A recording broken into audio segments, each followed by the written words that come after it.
serta di era Pentakosta yang ketiga ini Tuhan, Engkau mencurahkan Roh-Mu berkelimpahan ke atas kehidupan kami sehingga kami bisa menunaikan tugas kami untuk menyelesaikan amanat agung-Mu Tuhan Yesus, yaitu jiwa-jiwa. Terima kasih Bapa, saat ini bukalah pintu pengertian kami semua supaya kami dapat mengerti kebenaran-Mu dan kami boleh hidup di dalamnya. Terpujilah Engkau kekal selama-lamanya. Urapi juga hamba-Mu ya Roh Kudus. Berikan kata-kata yang sederhana, contoh-contoh yang sederhana yang dapat kami pahami dan kami lakukan sehari-hari. Di dalam nama Yesus sama-sama katakan amin. Nah saudara, sebelum kita berpisah satu dengan soalnya saya lihat sudah ada yang lir-lir, jadi ini sebentar ya. saudara kekasih, ini sangat luar biasa, membuat kita bangkit harusnya, ya, membuat kita kuat. Ada satu peristiwa di dalam Lukas pasal 24, di mana saat itu ada 2 orang murid yang sedang galau, yang sedang susah, yang sedang menceritakan kekesalan mereka karena tidak tercapai apa yang diinginkan mereka, karena ternyata mereka dituduh, ya, mereka dituduh mencuri, ini kan muridnya dituduh mencuri mayatnya Tuhan Yesus. Nah, saudara yang dikasih, di tengah-tengah kegalauan itu, maka Tuhan Yesus hadir. Nah, di tengah-tengah itu dia dirasani, ya. 2 murid ini, saudara dikasih, ngerasani Tuhan Yesus. Makanya jangan suka ngerasani orang lain, ya.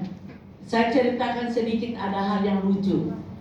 Saya dari Guangzhou, dia dengar, dia walaupun sekali-sekali dia kasih pengertian ini dan itu, tapi tetap aja 2 orang ini begini. Nah, saudara dikasih, lalu ingat-ingatin ya, jangan suka ngerasain, apalagi di Hongkong ini, iya, jangan sampai kita pikirnya orang Filipina, ternyata sesama kita Indonesia, ya, bukan Indonesia loh ya, tidak ada negara Indonesia. Adanya Indonesia. Jadi sebenarnya kalau kita itu berasal dari Indonesia, maka wajah kita itu selalu semeringah. Kalau yang dari luar pulau tidak tahu semeringah, tangan ceria, ya. Nah, saudara dikasih dalam Tuhan, ada waktu ini kalau ada Tuhan Yesus itu baru dikenali, ya, dikenali ini maknanya. Dikenali setelah dia mengucap berkat. Nah, biarlah juga kita semua yang ada dalam ruangan ini, kalau ada di tengah-tengah orang banyak, biarlah kita dikenal sebagai pembawa berkat. Amin. Yang mengerti katakan amin. Amin. Amin. Ya. Nah, saudara dikasih di dalam Tuhan, saya lanjutkan. Apa yang terjadi selanjutnya? Lukas pasal 24 ayat 36. Lukas 24 ayat 36. Yuk kita baca sama-sama. 1, 2, 3. Dan sementara mereka bercakap-cakap tentang hal-hal itu, Yesus tiba-tiba berdiri di tengah-tengah mereka dan berkata kepada mereka, "Damai sejahtera bagimu." Nah, tema daripada perikop ini adalah Yesus menampakkan diri kepada semua, bukan cuma 2 tapi semua. Rupanya mereka sedang mempercakapkan ini, tadi saya ketemu dengan Tuhan Yesus, ini dan itu, saudara kekasih. Dan lalu kemudian tiba-tiba ucup-ucup, siapa tahu ucup-ucup? Ada yang tahu ucup-ucup? Jangan salah. Yang tidak tahu, kasihan deh kamu. Tanya sama tetanggamu, ya. Tiba-tiba Yesus berdiri di tengah-tengah mereka dan mengucapkan damai sejahtera. Saudara dikasih dalam Tuhan, damai sejahtera yang diucapkan oleh Yesus ini itu bukan sekedar cuma salam. Ya, bukan cuma sekedar seperti pemimpin pujian di sini, shalom, kita akan memulai ibadah kita, bukan cuma sekedar itu. Tapi saudara, damai sejahtera ini diucapkan disertai dengan kasih dan persahabatan. Katakan bersama saya, kasih dan persahabatan. Nah, saudara dikasih, saya cuma mau berpesan kepada saudara, kalian ada di rumah majikan, ya. Memang majikan mungkin sudah menganggap kalian keluarga, tapi ketahui, saudara harus tetap, perhatikan baik-baik, harus tetap membawa damai sejahtera. Nah, kadang-kadang salah satu yang mencuri damai sejahtera daripada majikan ini adalah kita sendiri. Ya Pak ya? Ya. Memang mungkin majikan majikan membebaskan kita waktu kita sedang mungkin saudara sedang interview dan saudara ngomong begini dan begitu. Tapi ingat, walaupun majikan itu mengizinkan ini dan tahu dirilah, kita itu kerja di situ. Dibebaskan kayak apapun juga, saudara jangan terlalu dikasih hati nyerokot rempelong, tahu? Dikasih hati mau rempelong, sehingga membuat majikan itu bisa uring-uringan karena kita bisa uring-uringan kepada agen, kita lalu dilaporkan, lalu kemudian dikenal dari anaknya Papi Bobi. Aduh, saudara, jangan ngaku papi mami deh kalau saudara melakukan hal itu di rumah majikan. Sebab di sini selalu saya ngajarkan, kalian tinggal di boarding selalu saya ajarkan, mesti ya disiplinlah dirimu dengan hak-hak majikan. Saudara digaji di situ bukan untuk seenak, diberikan oleh Tuhan Yesus ini di tengah-tengah kekalutan para murid-muridnya. Mereka kalut karena akan ditangkap, karena akan disiksa, karena akan dia melihat Tuhan Yesus disiksa sedemikian rupa padahal tidak ada salah. Jadi mereka itu kalut karena dituduh mencuri mayatnya Tuhan Yesus. Tapi di tengah-tengah mereka ketakutan, mereka kerapuhan, mereka dalam keadaan gelisah, dia datang membawa damai sejahtera bagimu. Nah, ini damai sejahtera ini, makanya tadi saya bilang bukan sekedar damai sejahtera yang diucapkan shalom, shalom, bukan. Tapi damai sejahtera ini untuk kita mengatasi ketakutan kita, mengatasi kegelisahan kita. Kalau kita sedang menghadapi masalah, tantangan hidup, kenyataan hidup, kalau kita tetap tenang, ya, kita tetap tenang, kita akan tahu jalan keluarnya.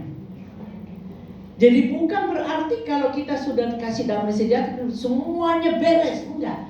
Tapi justru mungkin akan lebih gede lagi, ya, mungkin lebih gede lagi persoalan yang kita akan hadapi. Tapi karena kita tenang, enggak ngomel, maka kita tahu jalan keluarnya bagaimana. Amin. Jadi jangan menghindar dari ya tekanan hidup. Hadapi dengan damai sejahtera, hadapi dengan kekuatan dari surga. Nah, lalu kemudian saudara dikasih, kita lihat belajar dari ayat yang ke-37 sampai dengan ayat yang ke-40. Yuk kita baca 3. Mereka terkejut dan takut dan menyangka mereka melihat hantu. Akan tetapi ia berkata kepada mereka, "Mengapa kamu terkejut dan apa sebabnya timbul keraguan di dalam hati kamu? Lihatlah tanganku dan kakiku, aku sendirilah ini. Rabalah aku dan lihatlah, karena hantu tidak ada daging dan tulangnya seperti yang kamu lihat ada padaku." Sambil berkata demikian, ia memperlihatkan tangan dan kakinya kepada mereka. Dan ketika mereka belum percaya karena kiranya dan masih heran, berkatalah ia kepada mereka, "Adakah padamu makanan di sini?" Lalu mereka memberikan kepadanya sepotong ikan goreng. Ia mengambilnya dan memakannya di depan mata mereka. Ia berkata kepada mereka, "Inilah perkataanku yang telah kukatakan kepadamu ketika aku masih bersama-sama dengan kamu, yaitu bahwa harus digenapi semua yang ada tertulis tentang aku dalam kitab Taurat Musa dan kitab Nabi-Nabi dan kitab Mazmur." Nah, saudara dikasih, bahaya sekali kalau kita dikuasai oleh keraguan-raguan. Karena apa, saudara? Coba perhatikan, Tuhan Yesus ayat 44 itu sudah berkata, "Inilah perkataanku yang telah kukatakan kepadamu ketika aku masih bersama-sama dengan kamu." Ya, di Tuhan Yesus itu sudah ngomong sama mereka bahwa aku akan mati 3 hari. Hari yang ketiga aku akan bangkit. Tetapi saudara dikasih, mereka ragu-ragu. Mereka tidak percaya. Itu sebabnya dia menunjukkan dirinya, dia menunjukkan tangannya yang berlubang paku, dia menunjukkan bahwa dia bukan hantu. Jadi ketakutan itu bisa lihat Tuhan jadi hantu. Makanya saudara, jangan mau dikuasai oleh ketakutan. Jangan mau dikuasai oleh keraguan-raguan. Sebab keraguan-raguan itu, firman Tuhan berkata, orang yang bimbang dan ragu tidak akan mendapat apa-apa. Jadi yang rugi siapa? Kalau saudara ragu-ragu, saudara rugi. Aku sih untung, karena aku tidak pernah ragu-ragu. Amin. Nah, ini memang saudara harus ada latihan setiap hari, ya. Nah, saudara dikasih, di dalam kehidupan kita ini Tuhan Yesus mengajarkan kepada kita daripada semua ini untuk kita menghilangkan ketakutan di dalam kehidupan kita. Kita untuk meyakinkan kita bahwa Tuhan kita itu bukan hantu, tapi Tuhan yang maha hadir, Tuhan yang selalu memperhatikan saudara dan saya. Dia maha hadir dimanapun kita berada, dia maha hadir. Itu sebabnya kita penting sekali, baik di waktu majikanmu tidak ada di rumah, saudara percaya dia tidak ada di rumah, walaupun mungkin tidak ada CCTV, tetapi kan ada Tuhan Yesus di situ. Saudara jangan cuma menghargai majikanmu, tapi yang lebih kamu hormati itu adalah kehadiran Tuhan Yesus di rumah majikan itu. Jadi baik ada CCTV maupun tidak ada CCTV, baik ada majikan, tidak ada majikan, biarlah kita mau bekerja secara jujur. Jujur pada diri kita sendiri, jujur kepada Tuhan. Amin. Dalam bekerja. Kalau sudah kayak begitu, saudara dikasih, tidak usah takut kemana-mana. Tuhan ada bersama kita. Kenapa? Hati kita itu tulus. Ya. Kadang-kadang saya ngomong sama suami saya, "Pi, jangan terlalu keras atau apa gitu." Dia ngomong, "Saya nasihati, saya melakukan semua ini bukan untuk kepentinganku pribadi, tapi aku melakukan ini untuk apa? Untuk kepentingan anak itu dan untuk kepentingan Tuhan." Saudara dikasih, ini penting dalam kehidupan kita. Nah, saudara, di ayat yang ke-45, ini berkata begini, lalu ia membuka pikiran mereka sehingga mereka mengerti kitab suci. Saudara dikasih, tanpa Tuhan membuka pikiran kita, kita tak akan dapat mengerti kitab suci. Bahkan kita bisa ngantuk. Kita lebih bergairah baca WhatsApp, lebih bergairah baca Facebook, lebih bergairah baca novel, ya, lebih bergairah baca berita-berita yang hoax itu daripada membaca Alkitab. Karena apa? Pintu pengertian kita belum terbuka. Dulu waktu saya baru lahir pintu pengertian saya terhadap firman Tuhan belum dibuka. Saya lalu pingin sekali baca Alkitab tapi ngantuk. Di sini kan tidak ada tuh semua bangun. Ayo bangun, jangan liar-liar. Ya, oh Roh Kudus buka pengertian kami semua. Amen. Supaya kami tidak liar-liar. Ya, pikirannya tidak melalang buana ke sana kemari. Nah, saudara dikasih, satu kali waktu, ini saya ya dulu loh ya, 36 tahun, 37 tahun atau 40 tahun yang lalu lah. Usia keterlaluan ya. Jadi saya tahu persis cerita tentang Sakius. Sakius orang pendek, nah tahu saudara. Tapi untuk mendalami yang lainnya, begitu baca 1-2 ayat langsung yaitu tadi kejatuhan Alkitab. Untung tidak luka. Ya. Setelah saya sungguh-sungguh saya bilang, sejak itu saya bilang, Tuhan mohon kemurahan-Mu. 2000 tahun yang lalu Engkau membuka pikiran daripada murid-muridmu. Aku juga mau jadi muridmu Tuhan. Aku juga minta kau buka pikiranku supaya aku mengerti. Dan bukan cuma mengerti saja, tapi ada langkah selanjutnya.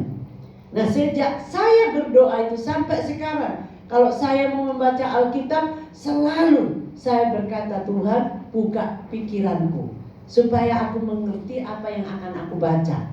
Kalau kita mengerti, kita akan bergairah, saudara. Saya capek kayak apapun juga, saudara, saya tetap bergairah karena apa? Tuhan Roh Kudus yang sudah membuka pikiran saya. Kadang-kadang memang kalau dalam keadaan letih itu, saudara, saya cuma ngomong, Tuhan, kau berkata, marilah kepadaku hai kamu yang letih lesu, yang berbeban berat. Aku tidak berbeban berat, tapi aku sekarang tubuhku letih. Aku ingin baca Alkitab, aku tak tidur sebentar ya Tuhan, 5 menit aja. Saudara, Tuhan tuh buat saya 5 menit, ya Tuhan itu kan dengan cepat men-charge saya. Seperti waktu kalau handphone kita kan 1 jam baru atau 2 jam baru full toh. Kalau Tuhan itu 5 menit, saudara, 5 menit saya bangun segar. Udah langsung kegiatan lain, saya langsung lanjut baca Alkitab lagi.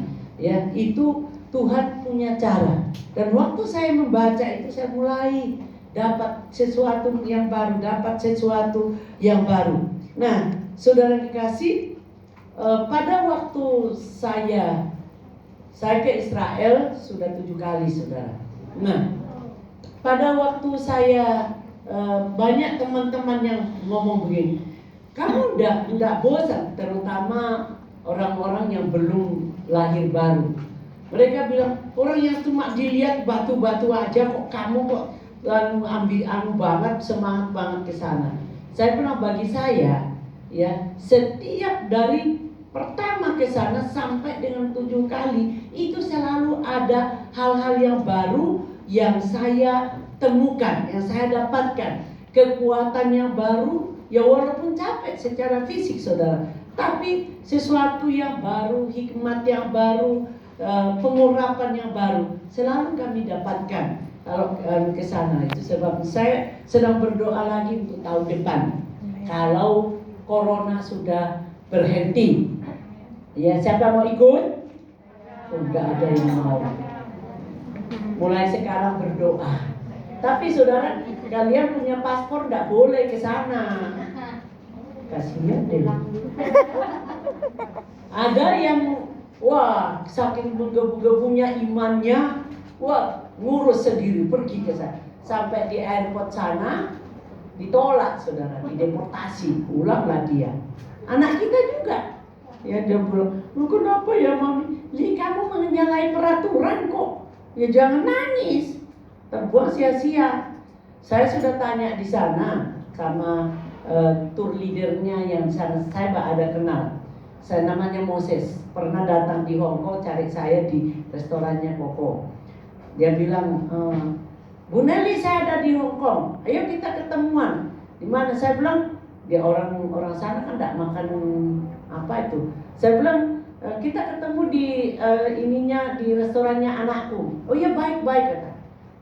Saat ketemu dia, saya bilang sama dia, Moses, kalau saya bawa tour, nggak usah pakai travel Hong Kong atau Indonesia, saya bawa langsung ketemu kamu di sana. Oh, nggak boleh Bu Nelly, itu menyalahi peraturan. Nah, saudara kekasih, jadi kita walaupun di dunia ini kita harus tetap, walaupun itu untuk Tuhan, kita harus tetap mengikuti peraturan seperti juga peraturan pemerintah. Saya senang tadi Bu Yohana Yuli menekankan, ya, saudara makan, ya kalau pakai masker makan ya nggak bisa toh, mau bagaimana, kecuali tutup lagi, ya, saudara. Tapi ya itu tadi memang, kalau sementara makan jangan ngomong-ngomong, biar nggak muncrat sana sini, ya. Nah, saudara, itu peraturan, kita perlu mengikutinya, ya. Jangan asal beriman aja. Orang yang beriman itu harus tahu peraturan pemerintah, ya Pak ya. Nah, kemudian saudara kekasih, pada waktu saya di sana, sejak itu saya ngerti kalau saya baca Alkitab, saya baca misalkan tembok ratapan, saya bisa membayangkan, saya seolah-olah saya ada di tembok ratapan sana karena saya sudah pergi ke sana. Lalu kalau dibilang Via Dolorosa, saya pernah saudara pikul salibnya yang pernah, tapi ya itu kan mereka taruh di situ. Ini tempat Tuhan Yesus yang seperti kita. Siapa yang ikut itu pergi ke Israel pakai fitur itu, ya. Nah itu kami lewati itu, sudah lewati. Saya sudah lewati 7 kali itu tempat itu, ya. Kemudian kita bisa membayangkan itu sambil menikmati pembacaan Alkitab kita, dan di samping itu kita mendapatkan kekuatan yang baru waktu kita membaca Alkitab, ya. Itu tujuannya. Nah, saudara yang dikasih, kemudian kita lihat sekarang ayat yang ke-48. Ayat 48 berkata, kamu adalah saksi dari semuanya ini. Jadi saudara, kita yang sudah mengalami, Tuhan izinkan kita mengalami segala macam persoalan, tantangan hidup, ya, pantangan-pantangan dalam kehidupan kita. Untuk apa saudara? Untuk kita bersaksi, bersaksi apa yang Tuhan kerjakan di dalam kehidupan kita. Amin. Untuk apa? Untuk menyelesaikan amanat agung Tuhan Yesus. Kita perhatikan di dalam Matius pasal yang ke-28. Matius 28 ayat 19 berkata, karena itu pergilah, jadikanlah semua bangsa muridku, dan baptislah mereka dalam nama Bapa, Anak, dan Roh Kudus, dan ajarlah mereka melakukan segala sesuatu yang telah kuperintahkan kepadamu, dan ketahuilah aku menyertai kamu senantiasa sampai akhir zaman. Saudara kekasih, amanat agung ini harus kita kerjakan. Bukan tidak saudara jadi pendeta atau apa, tapi lewat keberadaanmu di rumah majikan, engkau menggambarkan kehadiran Tuhan Yesus di rumah itu melalui tindak tandukmu. Nah, itu sebabnya saya katakan tadi, meskipun tidak ada CCTV, tidak ada majikan di rumah, tapi kalau engkau bekerja jujur, kalau engkau bekerja sesuai dengan yang dikehendaki Tuhan, pasti majikanmu merasakan. Dan lambat ataupun cepat, saudara harus punya target. Selesai kontrak di situ, majikan sudah percaya kepada Tuhan Yesus. Amin. Waduh, susah ya? Tidak susah saudara. Ya tidak susah. Saudara, kapan terakhir saudara mendoakan majikanmu? Nah, tiap hari doanya bagaimana? Berkatilah majikanku supaya aku juga dinaikkan gaji. Saudara, Salah. supaya Tuhan cepat menjawab, saudara minta supaya keselamatan jiwa daripada majikanmu. Saudara cukup berdoa, Tuhan aku tidak hanya mau uangnya Tuhan, tapi aku mau yang utama adalah dia percaya kepadamu. Amin. Amin. Ini ya, saudara kekasih, ini target, ya, target kita yang utama, yang kita perlu adakan di dalam kehidupan kita. Nah, bukan dengan kekuatan kita, bukan dengan keperkasaan kita, tetapi Tuhan tahu, ya, Tuhan tahu kelemahan daripada manusia. Itu sebabnya dia berkata di ayat yang ke-49, dia berkata di Lukas pasal 24 ayat 49, dia berkata begini, dan aku akan mengirim kepadamu apa yang dijanjikan Bapakku, tetapi kamu harus tinggal di dalam kota ini sampai kamu diperlengkapi dengan kekuasaan dari tempat tinggi. Jadi bukan dengan kekuatan saudara, tetapi saudara menunggu. Hari-hari ini adalah hari-hari penantian.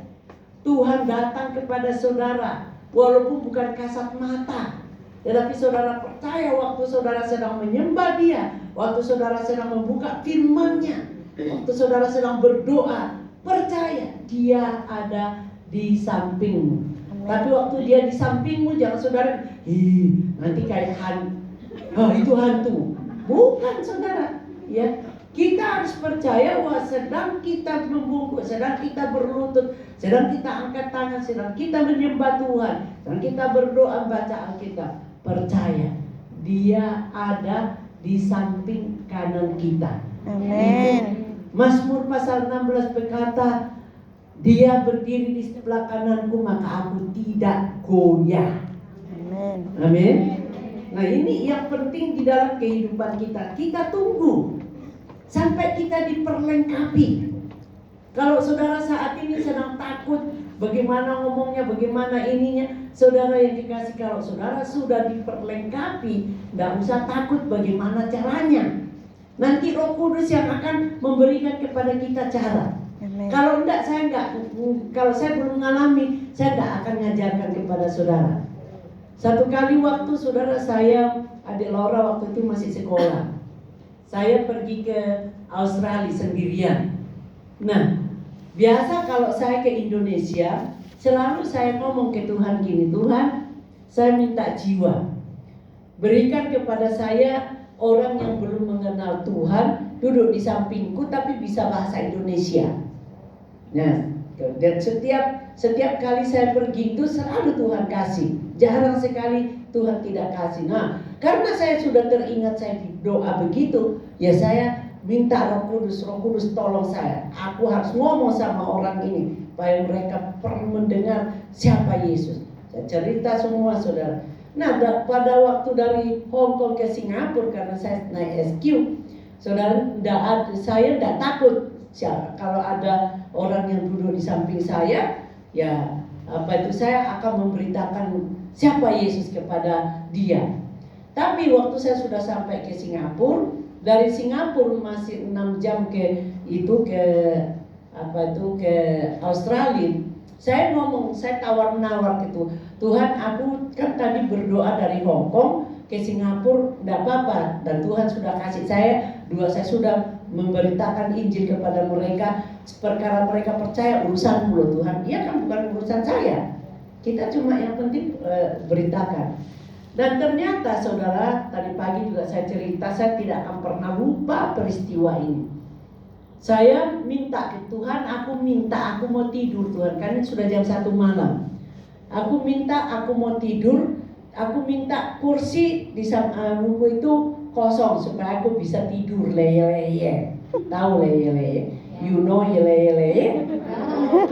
Nah, saudara, saya begitu duduk, benar ini kosong. 4 orang, cuma saya 3 kosong. Wah, saya senang, saya tanya pramugaranya, saya boleh tidur di sini? Oh, boleh kata, boleh. Tapi nanti ya setelah di atas ya. Begitu sudah saya sudah tenang, terima kasih Tuhan, tidak ada orang, saya mau tidur. Begitu saya tenang begitu, tiba-tiba ya sekarang kan India lagi seperti itu ya.